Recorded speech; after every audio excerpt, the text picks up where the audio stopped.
చెప్పదలుచుకున్నా. హరీష్ రావు గారి సవాల్తో పాటు మా బట్టి విక్రమార్క గారు ఇవాళ ఒక సవాలు విసిరినరు. 100% మా బట్టి గారి సవాల్తో నేను ఏకీభవిస్తున్నా.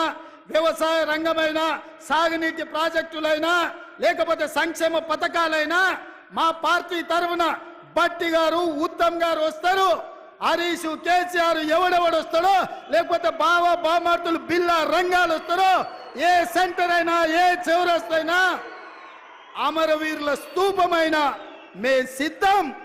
మీకు సీము నెత్తురుంటే చర్చకు రండి. 10 ఏళ్ల మీ పాలన, 8 నెలల మా ఇందరమ్మ పాలన మీద చర్చ పెడదాం, సవాలు చేద్దాం.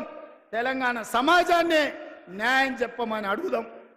ఒడ్డు పడుకున్నాం కదా అని, టీవీలు పేపర్లు ఉన్నాయి కదా అని నోటికొచ్చిన అబద్ధం చెప్పి ఈ అబద్ధాలని పేపర్లలో రాసి ప్రజల్ని మభ్యపెట్టాలనుకుంటున్నారా?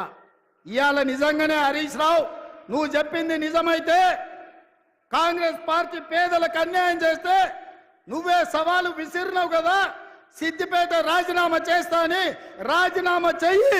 సిద్దిపేటలో నువ్వు ఎట్లా గెలుస్తావో నేను చూస్తా బిడ్డ. నువ్వు అనుకుంటున్నావేమో సాగుతుందని, దేనికైనా సాగుతుంది. వయసులో ఉంటే పంది కూడా అందంగానే కనిపిస్తుంది. అధికారం ఉంటే నీలాకటోళ్ళకు నీళ్ళు కూడా అట్లనే ఉంటుంది. ఇవాళ అధికారం పోయింది కదా, ఇప్పుడు తెలుస్తుంది నీకు నొప్పేందో, పేద ప్రజల కష్టాలేందో. అందుకే ఇవాళ తండ్రి ముఖం సాటేసిండు, ఫామ్ హౌస్లో వండుకున్నాడు. ఇవాళ ఆయన ఫామ్ హౌస్లో నుంచి బయటికి వస్తలేడు. బయటికి వచ్చినోడు వీడు అబద్ధాలు చెప్పుడు ఆపుతలేడు. అందుకే మిత్రులారా, అప్రమత్తంగా ఉండండి.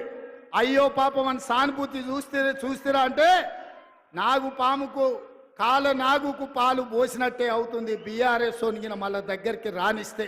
అందుకే ఈరోజు ఇంత మంచి కార్యక్రమం, ఇవాళ సీతారామ ప్రాజెక్టు ప్రారంభం